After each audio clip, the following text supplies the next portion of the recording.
बिस्मिल्लाहिर्रहमानिर्रहीम news with views के साथ मैं हल्दी शाफ और आप देख रहे हैं यूट्यूब चैनल। नाज़रीन, गर्मा गर्म खबरें आज बहुत अहम पेशरफ्त हुई हैं। हमजा शहबाज ने स्पीकर पंजाब असम्बली चौधरी परवेज़ लाई के खिलाफ जो है एक बहुत लंबी और छक्का लगाया, छक्का आप इसको कह सकते हैं। स्पीकर पंजाब असम्बली के पर काट दिए गए, उनके इख्तियारात को, जो लामहदूद इख्तियारात थे उन इख्तियारात को बहुत महदूद कर दिया गया। इख्तियारात क्या थे और अब उन इख्तियारात को कितने महदूद किया गया है। स्पीकर पंजाब असम्बली की जो अजाड़ादारी थी, जो एक तमाम पावर थी स्पीकर के पास पंजाब असम्बली के अंदर, वो तमाम पावर जो है वो सल्ब कर ली गई है। बड़े एक ऑर्डिनेंस कुछ जारी हुआ, 3 ऑर्डिनेंस हैं, 3 मतलब एक उसके अंदर शिक्के हैं उस ऑर्डिनेंस के अंदर, वो आपसे शेयर करनी है कि वो क्या हुआ है। मोनस लाई के बेटे के खिलाफ जो कि इमरान खान साहब की तरफ से मुकदमा तैयार किया गया था शुगर इंक्वायरी कमीशन में, उस पर बहुत अहम पेशरफ्त हुई है। उस मुकदमे की कुछ इनसाइड इंफॉर्मेशन आपसे शेयर करनी है, कुछ कड़ियाँ हैं वो आपसे शेयर करनी है। उस्मान बुज़दार के खिलाफ जो है घेरा तंग किया गया है, यानी कि आप ये समझ लें कि हुकूमत इस वक्त मुकम्मल तौर पर दमादम मस्त कलंदर के मूड में है। कल आपने देखा कि फराह खान और वो बुशरा बीबी के खिलाफ और मलिक रियाज का जो मामला था, उस पर कुछ डॉक्यूमेंट्स कबीना में से जो है वो बाहर लाए गए। उनका डॉक्यूमेंट से पता चला कि कैसे मलिक रियाज को फेवर दी गई। यानी कि हुकूमत इस वक्त मुकम्मल तौर पर मसामती मोड में आ चुकी है। तो शुरू करते हैं एक ताज़ा खबर से। स्पीकर पंजाब असम्बली के जो है अख्तियारात को महदूद कर दिया गया है। स्पीकर पंजाब असम्बली के इख्तियारात को ऑर्डिनेंस के जरिए महदूद किया गया, 3 माह तक चलेंगे। उसके बाद असम्बली के अंदर ला करके उसको जो है उसकी मंजूरी ले ली जाएगी। मंजूरी लेने के बाद जो है वो एक बाकायदा कानून बन जाएगा। स्पीकर के पास पहले इख्तियारात थे कि वो अपनी मर्जी से इजलास, मतलब स्पीकर पंजाब असम्बली जो अमला था इजलास का वो नोटिफिकेशन करता था। इजलास बर्खास्त करना है तो पंजाब असम्बली का अमला नोटिस करता था, और इजलास को के मतलब जो तमाम पावर थी इजलास को लेकर के चलने की, वो तमाम अमले के पास थी, पंजाब असम्बली के अमले के पास थी, स्पीकर के पास थी। और स्पीकर की मर्जी थी, वो जिसको चाहे असम्बली से बाहर निकाल सकते थे, जिसको चाहे असम्बली में जो वो उनकी मतलब वो सारी स्वाबदीद उनके पास है। लेकिन अब इन इख्तियारात को भी महदूद कर दिया गया। सबसे बड़ा जो इख्तियार था उनके पास वो ये था कि सेक्रेटरी असम्बली जो है वो इजलास को नोटिफिकेशन जारी करता था। अब सेक्रेटरी असम्बली नोटिफिकेशन जारी नहीं करेगा। अब ये सारा मामला वजारत कानून के पास आ गया है। पंजाब की जो वजारत कानून है, जो सेक्रेटरी कानून होगा वो इजलास को नोटिफिकेशन जारी किया करेगा गवर्नर की मंजूरी के बाद। अगर कोई गवर्नर की तरफ से इजलास बुलाया जाता है या कोई भी सारी जो लीगल रिक्वायरमेंट्स पूरी करने के बाद जो सेक्रेटरी असम्बली जो नहीं इजलास को नोटिफिकेशन जारी करेगा, क्योंकि सेक्रेटरी असम्बली भी जो है वो परवेज़ लाई का था। मोहम्मद खान भट्टी परवेज़ लाई का फ्रंट मैन था, परवेज़ लाई के अपना ही रखा हुआ बंदा था, जिसके बारे में मुबैना तौर पर यह कहा जाता है कि वो स्केल 4 के में आए थे असम्बली में। उसके बाद 20 में 19 में जो है वो ग्रेड तक उनको जो है तरक्की दे दी गई। ये तमाम चीज़ें थी। तो उसके बाद सबसे बड़ा जो अख्तियार था, उसके बाद एक और अख्तियार था स्पीकर के पास, परवेज़ लाई के पास, वो ये था कि वो 6 माह तक किसी भी सरकारी अफसर को, चीफ सेक्रेटरी, आईजी को, किसी भी ब्यूरोक्रेट को सजा दे सकते थे। वो अख्तियार भी उनसे वापस ले लिया गया। अब वो किसी अफसर को सजा नहीं दे सकते, किसी को मुअत्तल नहीं कर सकते, किसी को बुला के सरजनश नहीं कर सकते। वो जो मामला था सारा, यानी कि आप उधर बैठ के एक पैरेलल गवर्नमेंट चलती थी कि एक स्पीकर जिसको मर्जी बुला के जो है वो अपनी मर्जी से थ्रेट करता था और अपने काम निकलवा देता था। वो सारी बातें थी, वो सारा एक पैरेलल गवर्नमेंट वाली बात हो जाती ना। फिर तो वजारत जो वज़ीर आला बैठा उसके इख्तियारात वो सलब हो जाते थे, वो बाईपास होते थे। तो ये किया गया है जी, ये ऑर्डिनेंस के जरिए ये इख्तियार भी था जो स्पीकर का, वो भी खत्म कर दिया गया है। अब स्पीकर किसी को बुला नहीं सकेगा, स्पीकर उजाड़दारी खत्म हो गई स्पीकर की। ठीक है, स्पीकर और बहुत से लामहदूद इख्तियार थे वो तमाम खत्म कर दिए गए हैं, बहुत महदूद कर दिए गए, पर काट दिए गए परवेज़ लाई साहब के पास। अब परवेज़ लाई साहब वो जो एक बदमाशी थी, वो जो असम्बली के अंदर जो वो करते थे तुम तराक के साथ, वो खत्म हो जाएगा। उनका रोब दबदबा, वो जो सारी चीज़ें थी वो खत्म हो जाएंगी परवेज़ लाई की। अच्छा जी, ये तो तमाम चीज़ें हुए। अब दूसरी चीज़ ये है कि जो इजलास है पंजाब असम्बली का, अब डेफिनेटली इस ऑर्डिनेंस के बाद वो इजलास होगा ऐवान इकबाल में, क्योंकि ये सारे इख्तियार तो गवर्नर के पास इख्तियार होता है जहाँ मर्जी इजलास बुलाए। अब ऐवान इकबाल में जो इजलास बुलाया गया है, वो उस इजलास की जो सदारत है, अगर वो स्पीकर पंजाब असम्बली परवेज़ लाई नहीं करते तो दोस्त मजारी जो हैं वो इजलास करेंगे, क्योंकि असम्बली के जो रूल्स हैं उनकी तरमीम कर दी गई है। तो जब उसके अंदर रूल्स में तरमीम होगी तो सारी चीज़ें असम्बली के सेक्रेटेरिएट से निकल के वजारत कानून के पास आ गई हैं। तो अब बहुत सी चीज़ें डिफरेंट हो गई हैं। तो अब उम्मीद है कि वानी के बाद में जो बजट पेश होगा वो पास कर लिया जाएगा और आज बजट का जो मामला वो हल हो जाएगा।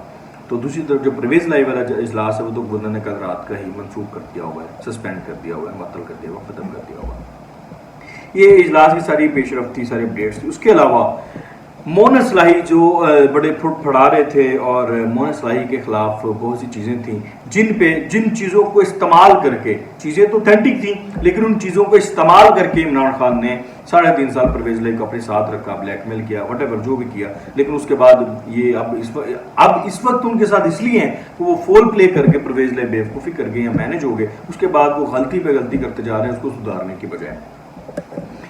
तो इमरान खान साहब का एक केस था तैयार किया हुआ FIA में, शुगर इंक्वायरी कमीशन जो इमरान खान साहब ने बनाया था, उस कमीशन के तहत ही जहांगीर तरीन को भी सजाएं, जहांगीर तरीन के खिलाफ भी कार्रवाइयाँ हुई, उसी के तहत तमाम जो है वो मामला हुए। तो उसी कमीशन के तहत एक फाइल तैयार हुई थी केस की, इमरान खान साहब ने खुद तैयार करवाई थी फाइल मोहन इस्लाही के खिलाफ, ठीक है जी। वो जो केस मुकम्मल तौर पर तैयार था लेकिन उसको सिर्फ एज अ ब्लैकमेलिंग टूल इस्तेमाल किया जाता था, उस केस पे कार्रवाई कोई नहीं की जाती थी। अब इस मौजूदा हुकूमत ने ये क्या है कि राणा सनाउल्लाह साहब ने ये किया है कि उस फाइल को पकड़ा है और उस फाइल में जिसके खिलाफ जो कार्रवाई बनती थी वो करना शुरू कर दी है। तो सबसे पहले कार्रवाई हुई है मोहन इस्लाही के खिलाफ मुकदमा दर्ज हुआ है मनी लॉन्ड्रिंग केस का, और उसमें एक नायब कासिद नवाज भट्टी और एक मजहर इकबाल है, उनको गिरफ्तार किया गया। ये रहीम यार खान शुगर मिल केस है, इसके अंदर कोई सरमायाकारी हुई थी, वो जस्टिफाई नहीं है, वो पैसा कहाँ से आया था। तो इसमें तो कुछ जो चीज़ें हैं वो कड़ियाँ ये हैं कि वो नायब कासिद नवाज भट्टी वो कज़न है मोहम्मद खान भट्टी का। मोहम्मद खान भट्टी सेक्रेटरी असम्बली है, सेक्रेटरी असम्बली वही सेक्रेटरी असम्बली जो परवेज लाई ने रखवाया हुआ, जिसके बारे में कहा जाता है कि स्केल 4 के थे और फिर वो इतने लंबे, मतलब परवेज लाई के बंदे हैं ना वो, तो उन्हीं का ये ताने बाने उनके साथ मिलते हैं। तो उन्हीं का बंदा रखवाया वो नायब कासिद, एक उसको पकड़ा है, एक मजहर इकबाल को पकड़ा है, ये भी इनके भी ताने बाने जो है वो मोहन इस्लाही से मिलते हैं। और फिर मोहन इस्लाही के खिलाफ भी एक मुकदमा दर्ज हुआ है। तो इसमें अच्छा ये मामला यहीं पे रुकता नहीं है, ये इसमें FIA ने परवेज लाई को भी समन जारी किया है, यानी कि बतौर चीफ मिनिस्टर पंजाब, जब परवेज लाई माजी में चीफ मिनिस्टर थे पंजाब के, तब उन्होंने भी इस मामले में इनकी भी इन्वॉल्वमेंट है FIA के बकौल, यानी कि FIA को ये लगता है।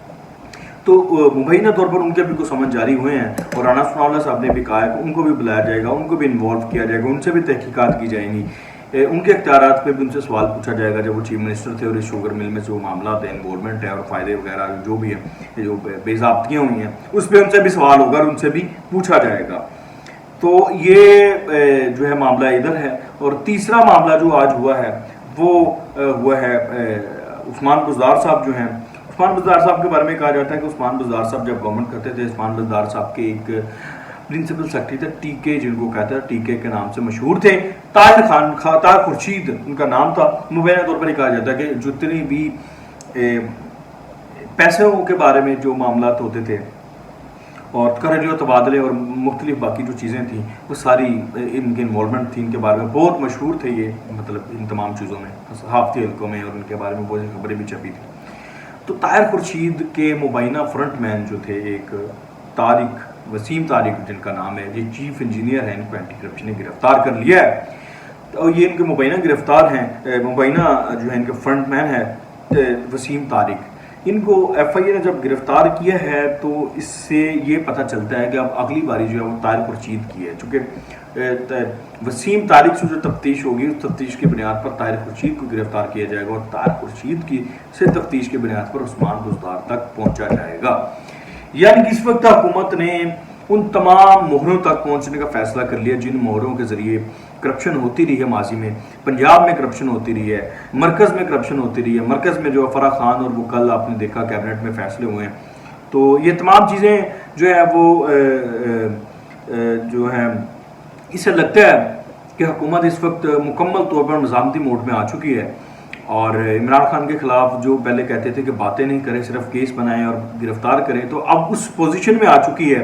बाज़ाहिर ये लग रहा है कि हुकूमत पहले मसरूफ़ थी मुकदमात से मुतल्लिक जो है वो मवाद जमा करने में, वो सिर्फ शहजाद अकबर की तरह प्रेस कॉन्फ्रेंस नहीं कर रहे थे बल्कि मुकदमात का मवाद इकट्ठा कर रहे थे ताकि सॉलिड ग्राउंड्स पर जो है मुकदमात को लेकर चला जाए, ताकि कल को कोई बंदा अदालतों से जमानतें ना ले लें, कल को इस हुकूमत पर कोई उंगली ना उठे कि इस हुकूमत ने जो है वो कोई इंतकामी कार्रवाई की है। तो शायद इस एलिमेंट की वजह से कुछ टाइम लगा है, लेकिन अब ऐसा लग रहा है कि राना सनाउल्लाह साहब का होमवर्क मुकम्मल हो गया है। अब होमवर्क मुकम्मल होने के बाद एक्शन नज़र आ रहा है, और उस एक्शन की आपने बहुत सी एपिसोड्स देखना शुरू कर दी हैं। आज ये दूसरी तीसरी चौथी एपिसोड है, तो अब देखते हैं आगे क्या होता है, ये हुकूमत आगे क्या करती है, कब तक इन चीज़ों पर डटी रहती है। ठीक है, और मज़ीद जो अपडेट्स हैं वो आपसे आज शेयर करेंगे। जैसे कोई मज़ीद अपडेट्स आएंगे स्टोरी के हवाले से मज़ीद, और वो आपसे शेयर करेंगे। तब तक के लिए मुझे इजाज़त दीजिए। अल्लाह हाफ़िज़।